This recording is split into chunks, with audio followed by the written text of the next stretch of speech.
And we're back here on the set of our Explorer Live show, and the crowd is going crazy.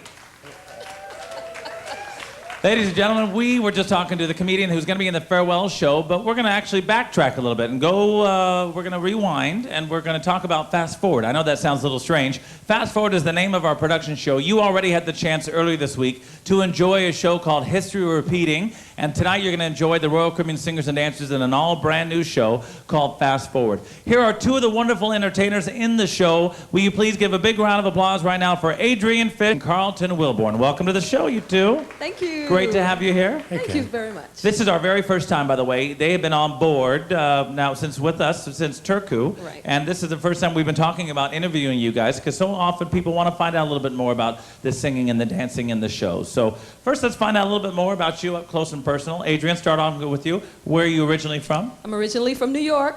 New York, another New Yorker. Yay, All right, there we go. Yay. And, all right. I've been singing since I was 7. Since you were 7 years old? That was only about 10 years ago. And I love what I do. I love what I do. I'm really enjoying myself on the ship. I'm really enjoying the shows, and I'm having a great time. That's great, and that's the way it should. And then, you know, that's the way it comes across in the shows too. You can see how much you're enjoying it, and you know that's why we're entertainers. That's why people are entertainers, because they love what they do, and that's exactly why. Carlton, what about you? You are the dance captain, but before we even go into that, tell us where you're from. I am originally from Chicago.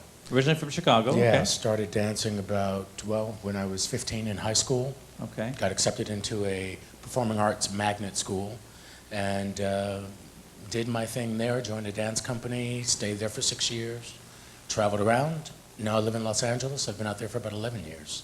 And Love you know, it. and I have to, not to cut you off, but I have to tell you, I just recently saw some footage on you that I could not believe it was you. Not saying that it was just because you had so many different looks. Right now, you've got your hair a certain way, but you were in a lot of television shows, a lot of acting. Tell us a little bit about your acting career. I've been so fortunate with it. I mean, I like I said, started dancing when I was really young. 93 is when I sort of made a real conscious choice to flip my career from exclusively dancing to building my acting career. I had studied in Los Angeles and studied in Chicago, and then just sort of answered a dream, which was really to work with camera. I've always been excited about it.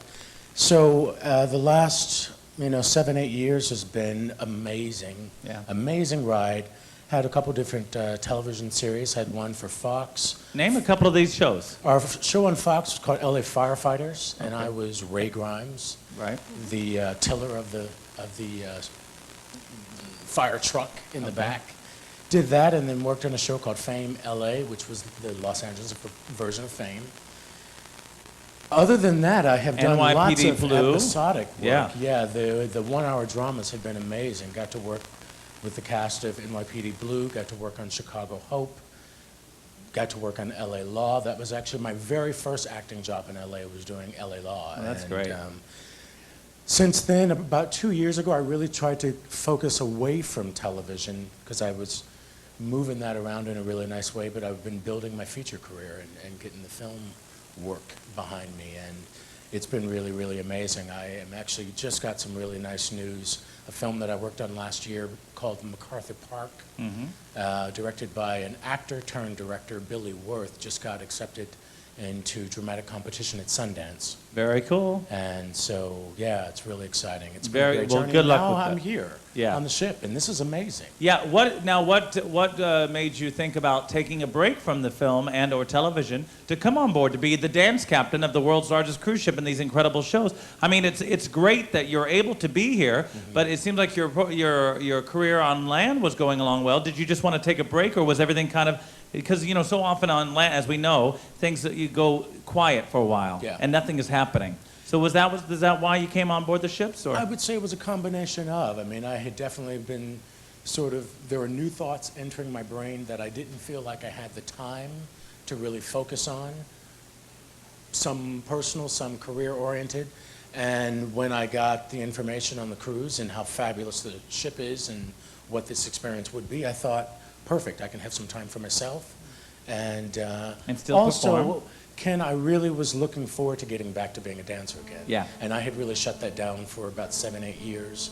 And a couple years ago, started getting little whispers to call it back. Sure. And it's been an amazing journey through the rehearsal process, and just to feel myself alive and vibrant that way. I'm really excited about it. Well, it sounds like you got really a lot of stuff going for you, the best of both worlds, because you're able to hopefully keep dancing with us and having fun here on board and experiencing that whole part of you again, but also at the same time go back into television and film, which is wonderful. And your career now as singing is incredible. You've got, number one, a beautiful voice. Thank you. And I really think, I think all four of our singers in those shows are terrific. And of course, the other three, I know that you enjoy working with them. Absolutely. And they are all dynamite. But Adrian, you also have now taken it a step further, and there is something underneath that I wanted to show everybody here. That sounds a little strange. I wanted to show everybody. This is something that is so terrific because I've got a personal copy of it. This is your latest CD. You actually have your own CD. It is called Miss Fish and the New Groove. Yes. And it is such a great CD. It's available right now in the gift shop, right? In the gift shop. And right in the liquor store. Right in the liquor store. In the liquor store. So grab a bottle and get a CD. Yeah, I'm telling you, and this is a really great CD. If everybody gets a chance, they should check it out. Tell us about how you recorded this and what's going on and how that came to be. Well, like I said, I've been singing for a really long time. I used to travel with a very, very popular band in Atlanta that unfortunately we never got signed, but we were very, very busy. I mean, we shared the stage with just lots of major acts: Patti LaBelle, James Brown, Mick Jagger, Kool and the Gang, Casey and the Sunshine Band. It was kind of a funk band, kind of, sort of. And we were really, really, really busy. Well, the people who were writing all the music for the group started writing music that didn't agree with my soul. So I decided to leave the band. Okay. And I stepped out and started to do something on my own. I still kept the focus of kind of a funky kind of vibe, but my soul called for jazz as well. So my brand of music is what I call funk jazz. It's a jazzy version of funk or a funky version of jazz, however you want to see it. And my experiences are written into the songs, and I just decided to record it. And the process took about 6 months. My band is called The New Groove in Atlanta, and I have some more members of The New Groove in New York City as well. And I went into the studio in Atlanta, Crash Bang Wallop, and we put this thing together. The producer is out of London.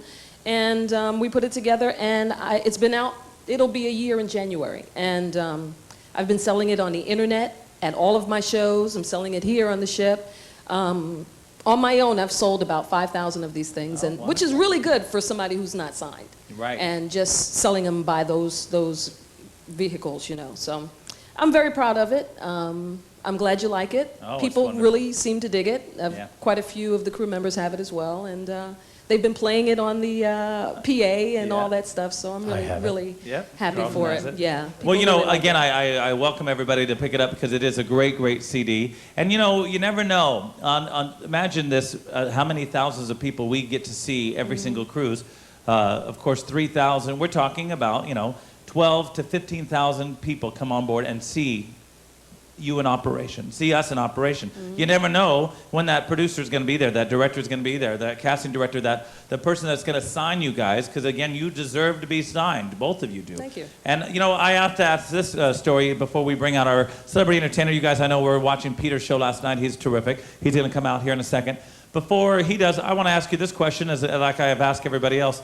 Favorite show business story? What about you, Adrian? We'll start with you this time. My favorite moment was when I shared the stage with Patti LaBelle at the Budweiser Superfest. That's been about 5 years ago, but I really enjoyed it because her spirit is just so free, and she does whatever she feels in the moment, and that's what I aspire to be like, you know. So that was my favorite moment. That's the one I can come up with right now. There have been a couple of other ones, but that was the one that showed up quickly. That sounds exciting, and that's a great lesson too there. Oh, yeah. Everybody should be that free with their spirit, that they should go with what feels good, because then when they're doing that, it shows it to everybody else out there. That's definitely for sure. Absolutely. What about you, Carlton? Favorite showbiz story for me was having the opportunity to work with Gene Kelly. Oh, you're kidding. Yeah, I did the last 2 tours with Madonna for the Girly show, which was in '93. Gene was brought on to choreograph Rain, which is one of her singles.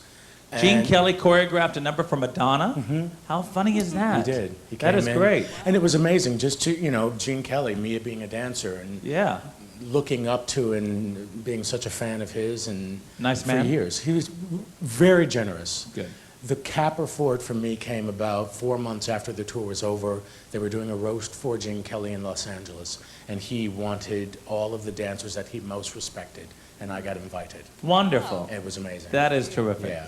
Well, listen, you guys, I wish you nothing but continued success, and it is a pleasure to have you as part of our entertainment program on board, because I know everybody's going to love the show. So, ladies and gentlemen, don't miss them tonight, 9 o'clock and 10:45. But as we go to this commercial break, again, we're going to be talking to Peter Noon right after this. Will you give Adrian and Carlton another big round of applause Thank to the you. many Thank you. stars of our Thanks a wonderful lot. Royal Caribbean Thank you, singers? Gene. so much. Thank you, Ken.